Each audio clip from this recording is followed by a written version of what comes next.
in Paradise.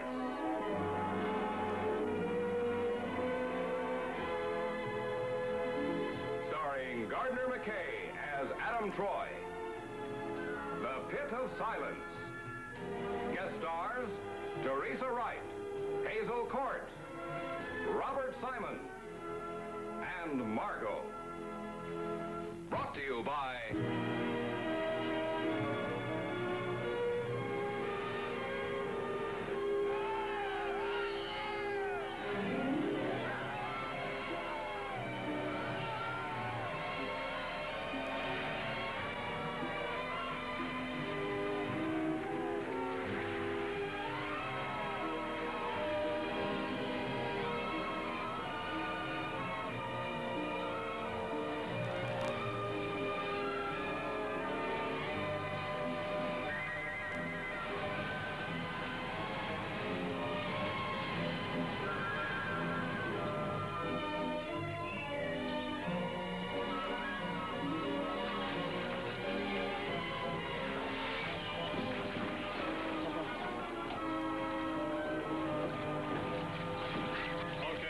Shove off as soon as I get it. Okay. Fred! Adam Troy! Old Fred, how are you? Oh, can't complain. It's 2 years since I last saw you. Jove, but you're looking well. Well, I'm just a little more waterlogged, that's all. How are Laura and the kids? Oh, Laura, same as usual. The kids you won't recognize, of course. They've grown so. What have you been doing this? Where have you been? The same old thing. Freighting cargo from port to port. Still saving up that money of yours to buy that ranch in the States, eh? Texas. Oh, yes. Well, that's still a long ways off. Well, you'll stay with us while you're here, of course. Oh, I'd like to, Fred, but I can't. The government people in Appia hired me to bring Sir Andrew right back. There's a big formal farewell dinner tonight or something. Oh, what's the matter with the government schooner? It's in the Tokelas for Copra. Oh, yes. Well, you'll visit us for tea with Laura, won't you? Sir Andrew went up in the hills yesterday, hasn't come back yet. Let's go. All right.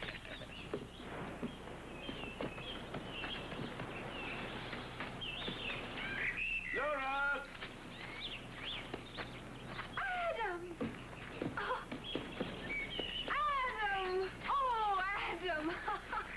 Oh, you of all people. Wonderful to see you, Laura. Oh, it's so good, so good. Adam's here to fetch Sir Andrew. He's got to be back in Appia, unfortunately, tonight, though. What a pity. Oh, but never mind. Come inside and we'll have some tea. We'll have a visit, Fred. Yes. Oh, now you just sit right down and have tea ready in a jiffy. Oh, Fred, some of those biscuits aren't soggy. Open a tin, won't you? All right, dear. Hasn't changed. No, nothing changes here. Gather a little more mold each year, you know. How are Byram and the others? Same as ever. Byram's still trying to make cocoa grow, and Harrison and Falk are trying to do what they can with copra. Davison still lives half a mile up the coast. And Miss Forbes? Emily? Ah, Emily's changed. Changed remarkably. How? Well, you see, Sir Andrew has been boarding up at her house all the time he's been here. Aside from the time he spent up in the hills on his anthropology work. I say, old man, apart from being Sir, he really is quite somebody, isn't he? Oh, yes, he's a very famous man. International honors. The whole works. That's what we sensed about him. That's what we admired most, I think. His modesty. It's made all the difference in the world to Emily, you know.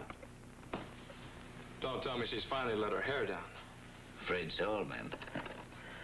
We're all dreadfully pleased for Emily. There we are. I put the tea kettle on. How are those biscuits, Fred? Soggy? Oh, what a pity. Anyway, Adam's a great one for dunking, aren't you? Oh, I sure am. Oh, Adam, it's wonderful to see you. I just can't believe you're here. Oh, you married? And Laura, please. Well, are you? No.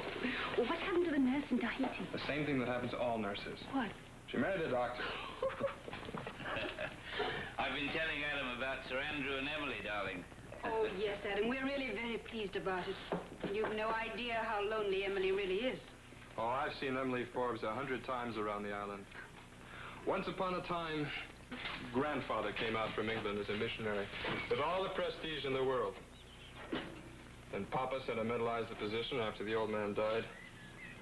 And along comes Emily, trapped by the past, afraid of the future. No longer. Her night has come to her on a white charger, and the future looks very bright for her.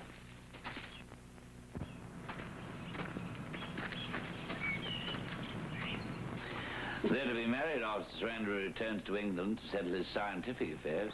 He's coming back here, you know, for her. Fred, come here.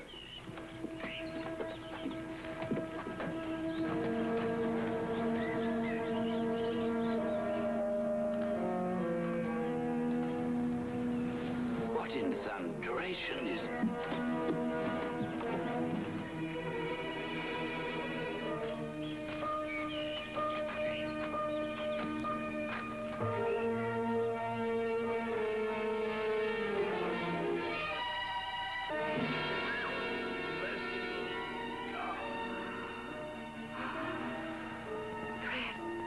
However, we're to tell Emily.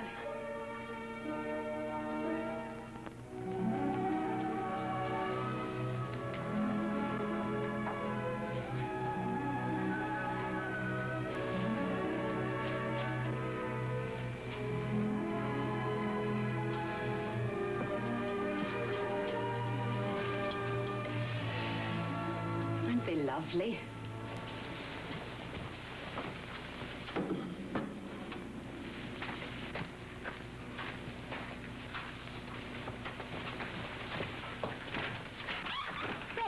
Emily, there's something I have to Fred, tell what you. is it? What's the matter? It's about Sir Andrew. Andrew? Well, Andrew's up in the hills. He sent word down last night by his native companion. Decided to spend the night because of the rain. No, he's outside. Outside? Emily, wait. It would be better if I talk... Emily, dear, it was a dreadful accident. Emily, it's better you don't see.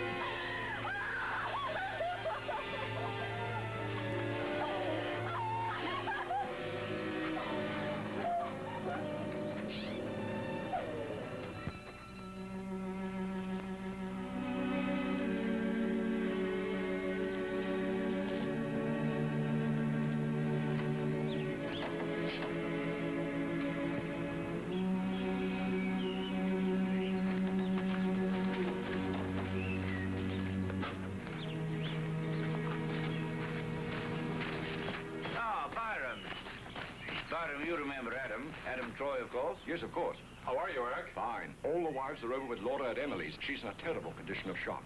Yeah, I can well imagine.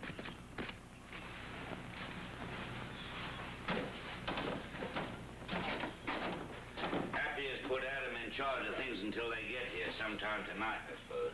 Good. Laura and I have taken the things out of Sir Andrew's pockets.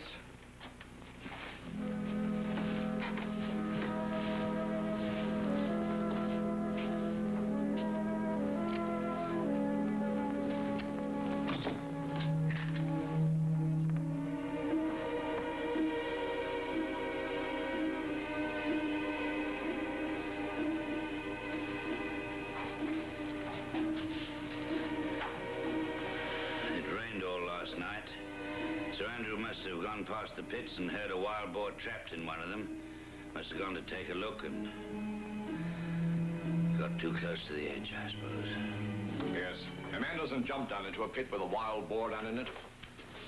What about these pits? How do they work? Ned Hoag's the only one that uses them. That's right. He sells the tusks to the natives. They place great value on them. What he does is, he finds a watering place and he builds a fence around it.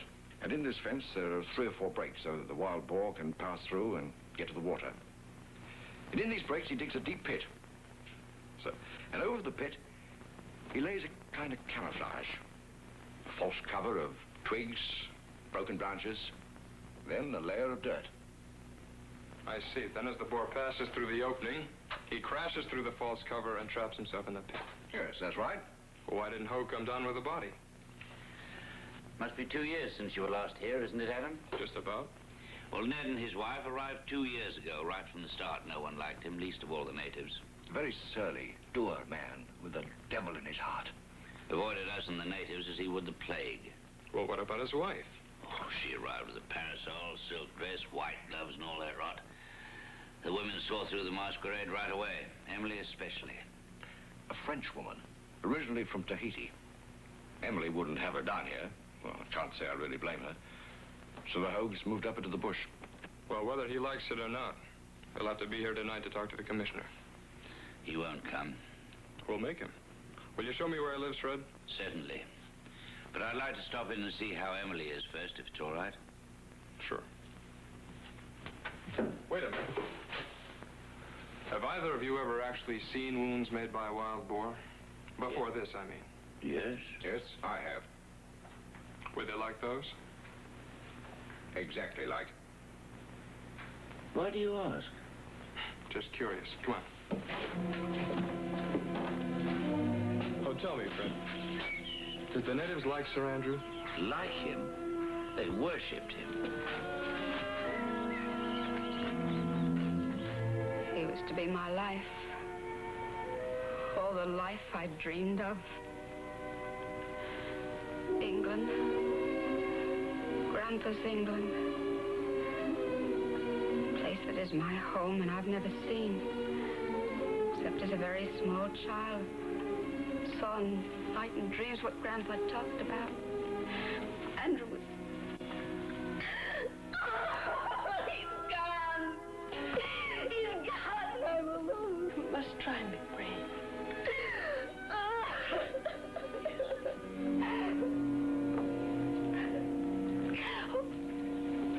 Oh, Mr. Troy. Yes. I would like to have something to remember Andrew by. Something I made for him. Something he carried on him always. We have all his personal effects at Fred's store. I'm sure the authorities will let you keep whatever you like. A little money pouch I made for him. Out of Mama's paisley shawl. I'd like to keep that. They have everything that was taken out of his pockets. There was no money pouch. I saw him put it in his pocket yesterday noon before he went up into the hills. Do you mean to say he took money with him up into the hills? Yes. Quite a lot, I think. Well, the first will probably turn up. I hope so. I'd like to have it if I may. Certainly.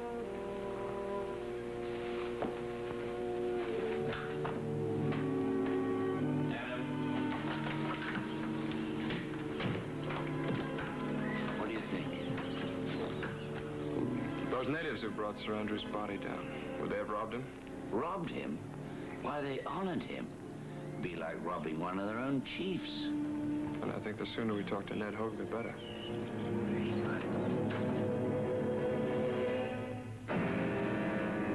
The native came for me. I took the gun. I went with him to the pit. I shot the boar. Then I brought the dead man up. Then the native went to the mountain village back there to bring back the others, and they took the body down. Why didn't you go down with them? Well, it's no affair of mine. The chap fell in. That's too bad, but it's no affair of mine. Are you sure he fell in? What do you mean?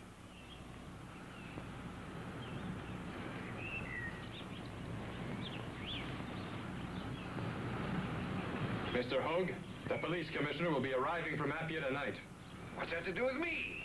We want you in Fred's store to answer any questions he might have. Like? Like, when you took Sir Andrew out of the pit, did you examine him? Well, of course. And? Why, it was slashed to ribbons. In his pockets.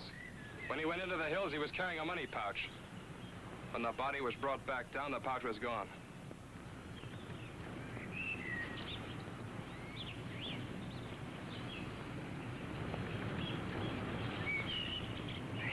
I see. You be there in Fred's store tonight. Let's go, Fred.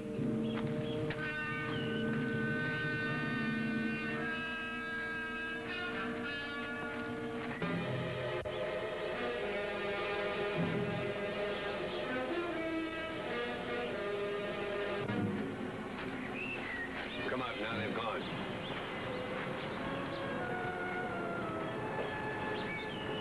things together. We're leaving. I said, get the things together. We're leaving. We're going over to the north side village.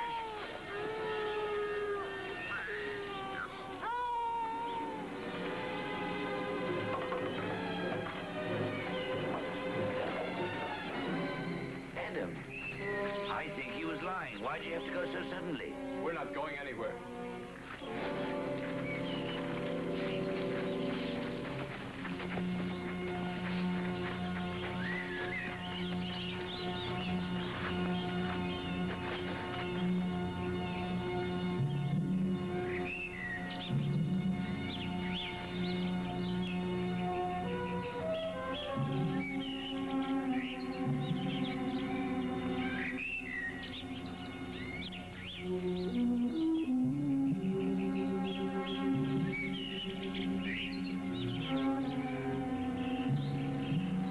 All right, stop dawdling. Get a move on.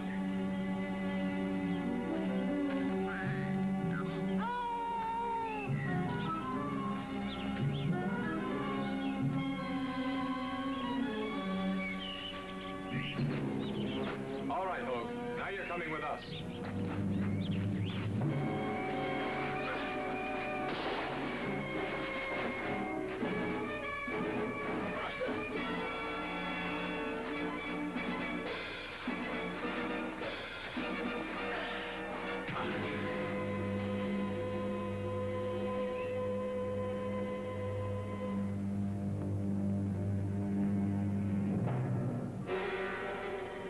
Better get him out of here. All right, get up. Search the shanty. I'll start down the hill with him. Here.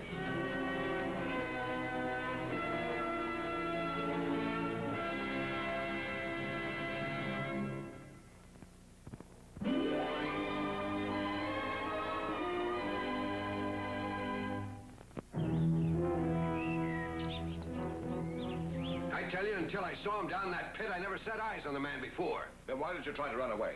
Hardly what an innocent man would do. Eh, Hogue? I never saw the man before.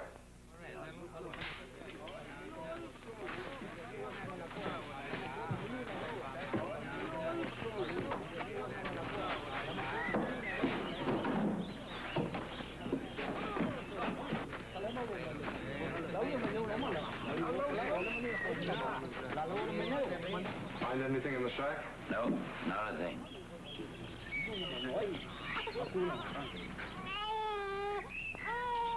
His wife followed you down. Followed us all the way. Several yards behind. Emily, I do wish you'd come back. This is no place for you. I must talk to him, Laura.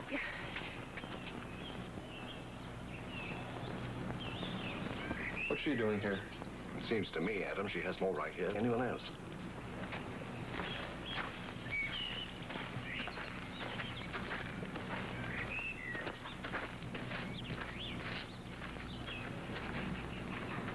Mr. Troy, I've come to beg the answer to one question of Ned Hogue. One question only. I'm sure the police commissioner will ask all the questions we need answered, Miss Forbes. This murder concerns me more than it does the police commissioner, Mr. Troy. We have no proof that a murder's been committed, Miss Forbes. I loved Andrew. We all did. Surely it's our right to question Ned Hogue. Adam, as long as she goes on like that, the worse it looks. To the natives, that is. They'll hate you for standing in her way. They won't understand why anyone would side with Scum against Emily, unless he was Scum himself.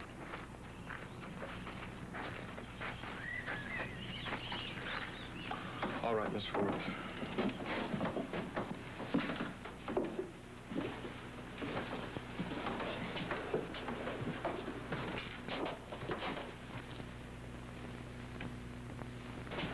Come on, up on your feet.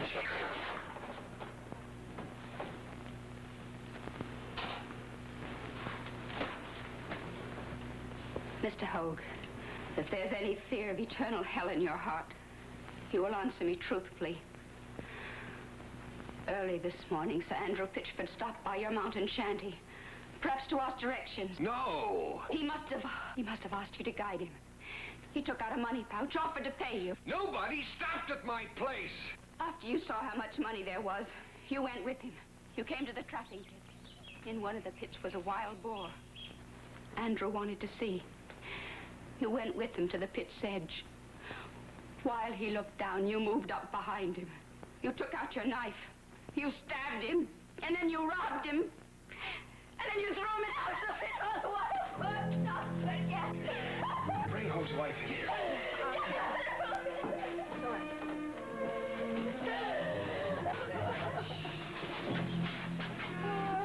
Emily.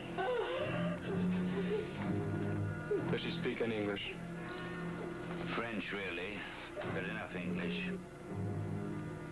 Mrs. Hogue, early this morning, did a man, an Englishman, stop by your house in the mountains?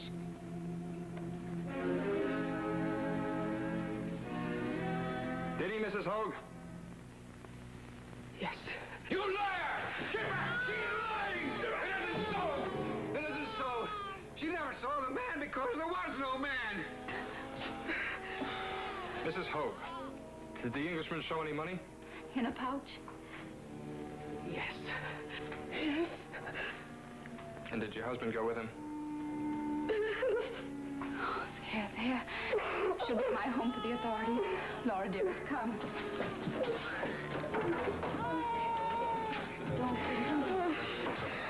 Oh.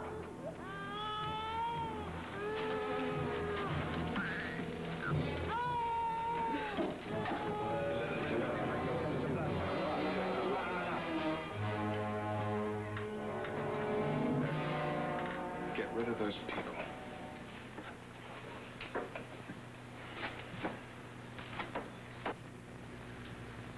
It isn't true. She lied. She never saw the man because there was no man.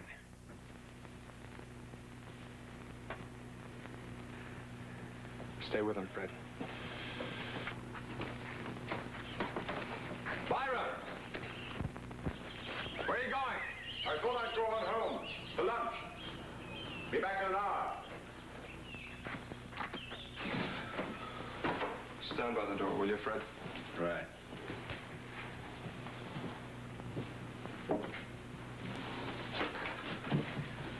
I know you won't believe me, but the first time that I set eyes on him was when the native came for me, and we went to the pit, and there he was, dead. Why would your wife lie? She'd see me hang for all she cares. Why?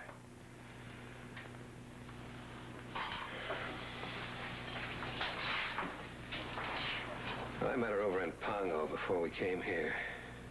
The government there was about to deport her. And we both thought that, or someplace here, there'd be another chance. And living up there in the bush, trapped together like that, you can get to hate one another, wish one another dead. Well, I suppose that by turning against me like that, she expects to gain back some, I don't know, respect, I suppose. Or standing. I don't blame her now. In a way, I pity her. Why'd you run away? I have my reason. Whatever it is, it doesn't look too good for you. Eric's coming back with some natives.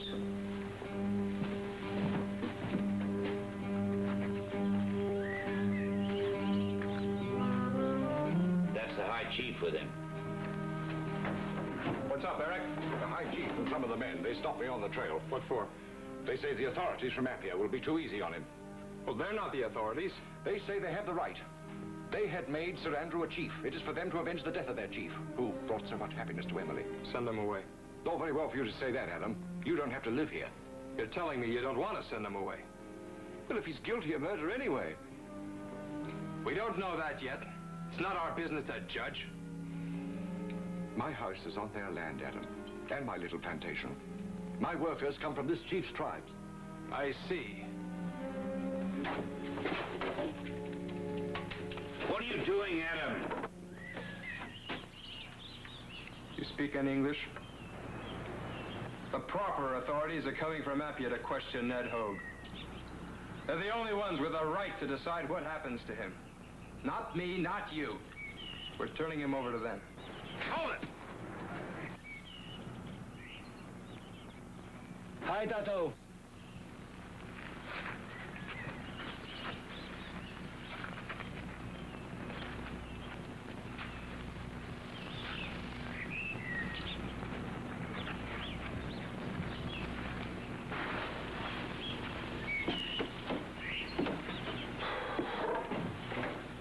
It's in your hands now, Adam. Barham, we'll need your help to guard him. They think he'll come back? I don't know. Mr. Troy. Thanks. I'm going over to Emily Forbes' house. See if we can move Ned Hogue over there. You better take it with you. I've got those.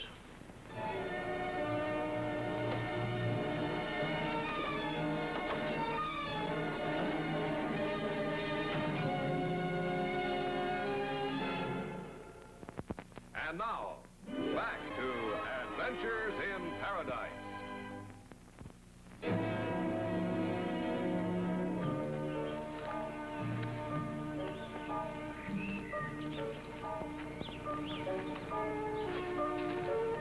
He insisted, wanted to talk to all of us. Is Miss Forbes inside? Yes, she's in the living room. Adam, is Fred still at the store? Yes. Oh.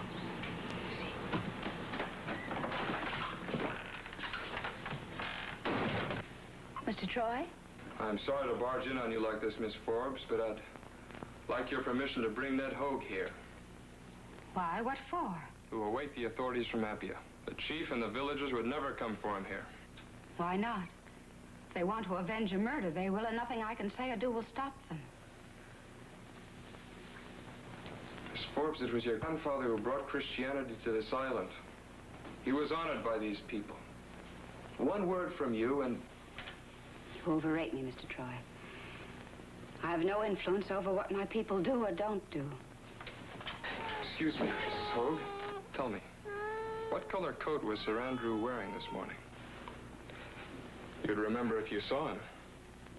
Andrew was wearing a brown coat, Mr. Troy.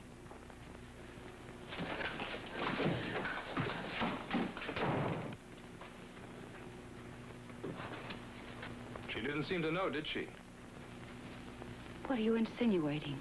That you seem to want Ned Hogue accused and punished before the authorities get here. Get out of my house. This instant.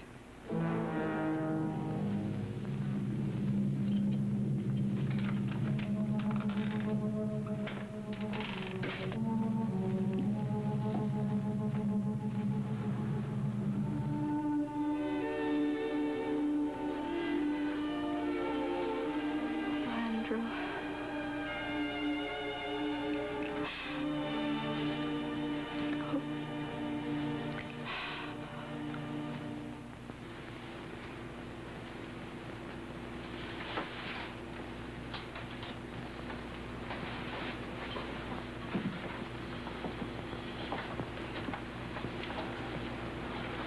Fred and the others wouldn't come.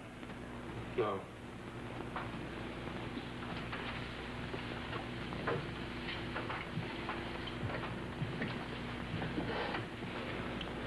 What about the natives?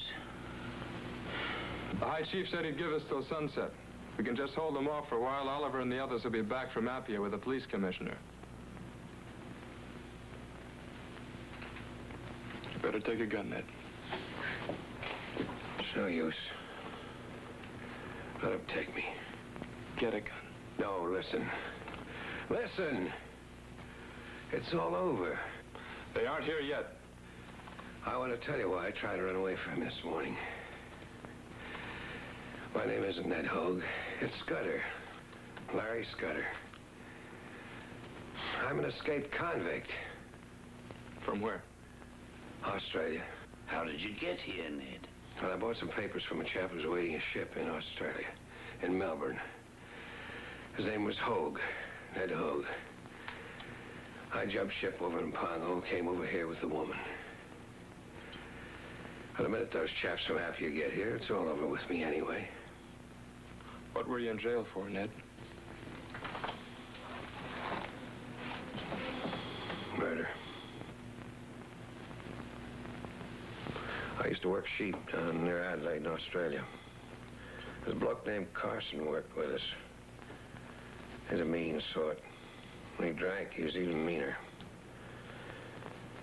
We get into tiffs with each other, but one night he came at me with a knife.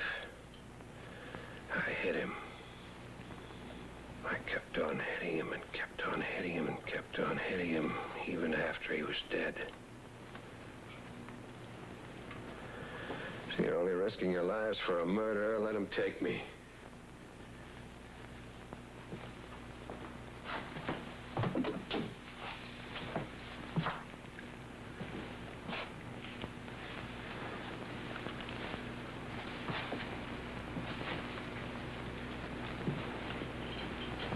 Fred? Come on outside. Yeah. Shall I tell you something? What's that? I believe it, about his wife lying. Well, then who do you think killed Sir Andrew? Maybe nobody. Maybe it was an accident as we thought. But the murder I'm concerned about hasn't happened yet. What do you mean? The murder of Ned Hogue.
done spoke for me.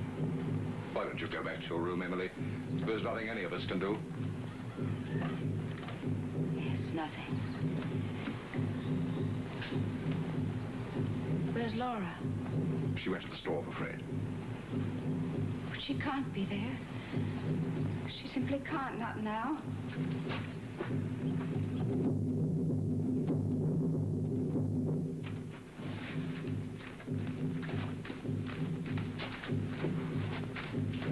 They're coming.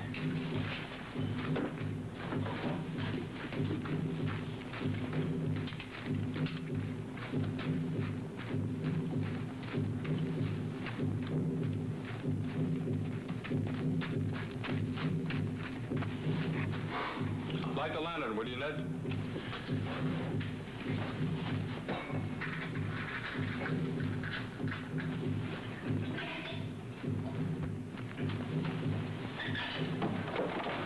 Fred, where's Laura? In the back. Better ask her to step in here, Fred, if you don't mind.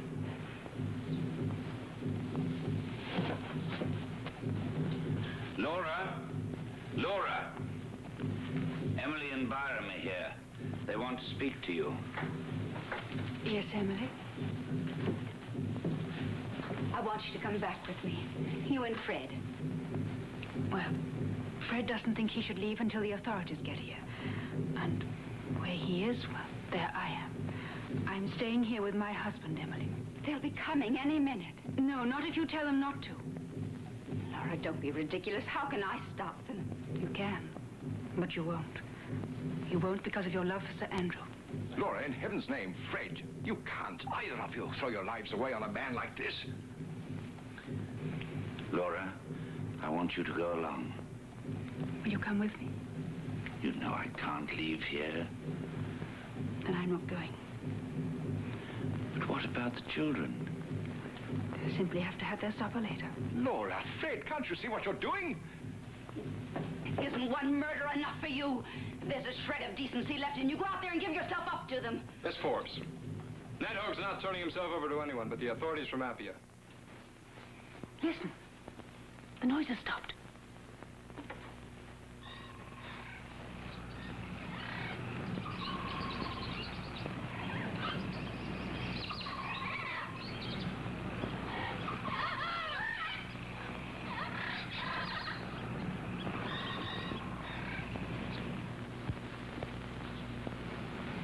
They'll be here in a few minutes. Emily, you go out to them. Tell them to go away. No. Let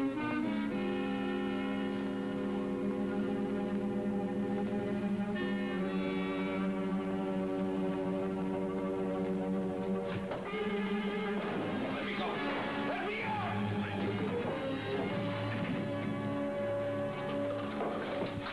Let them take me. Let them take me. He wanted to give himself up.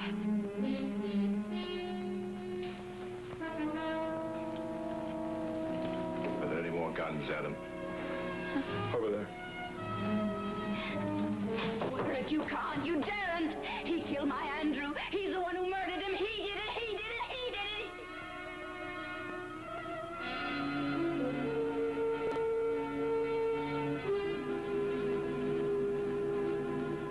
I'll be here in a few minutes, Miss Forbes.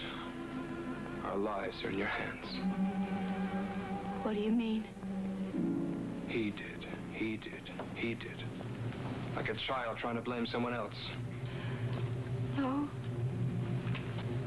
There was no money pouch, was there? But Hoag's wife said... Hoag's wife lied. You know that. There was no money pouch. Why did you lie? Oh, heaven, forgive me. Merciful Father, forgive me. There was. I burned it.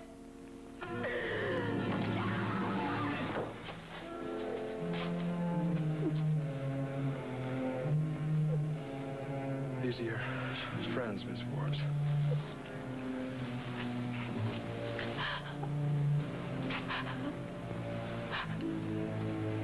He hurt me. He lied to me and he mocked me. Mocked me cruelly. mocked me in a letter to his wife.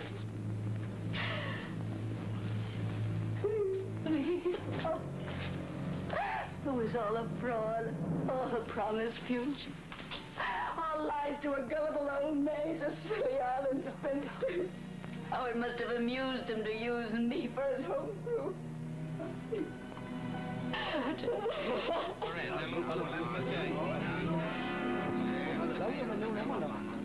They're here.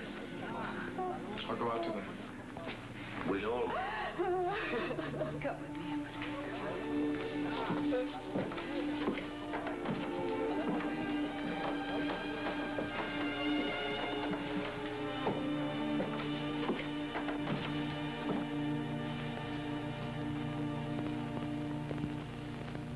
Well, all right, Mrs. Scudder. I can't promise that your actions this afternoon and this evening will bring any mitigating circumstances from the Australian authorities. But perhaps. Thank you very much. If anything I can say or do will help Mr. Scudder here, I'll be more than glad. And I.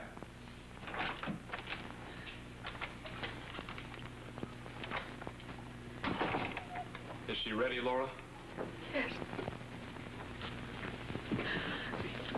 Oh, Fred. Oh, I feel so sorry for her. She's just been telling me. Yesterday she found a letter Sir Andrew had written to his wife. It's the first she knew about her. And this morning she went up into the mountains to confront him with it. She didn't even remember pushing him into the pit. Just the overwhelming loneliness. The wild boar shrieking.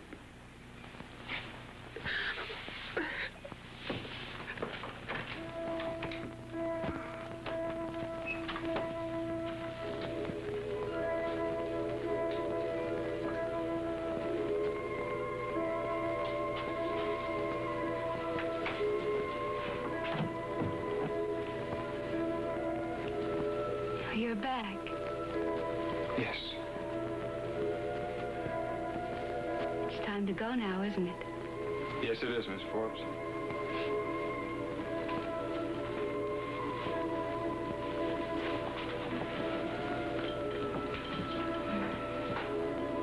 I shall miss it. This house. This dear, blessed house. Then there will be London, won't there? And parties and friends. But where's Andrew? Sir Andrew's waiting down at the boat, Miss Forbes. I'm ready to go.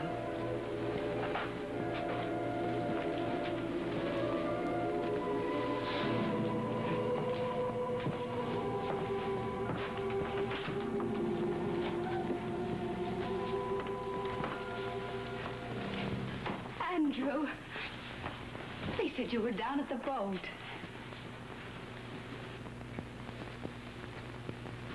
No, I came back. Oh, yes. Would you put on my shawl for me, dearest? Yes.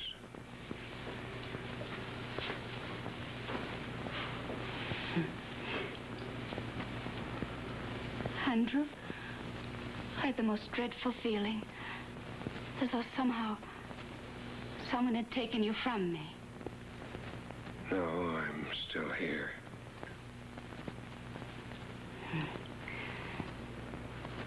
Sometimes life surprises us with so much happiness.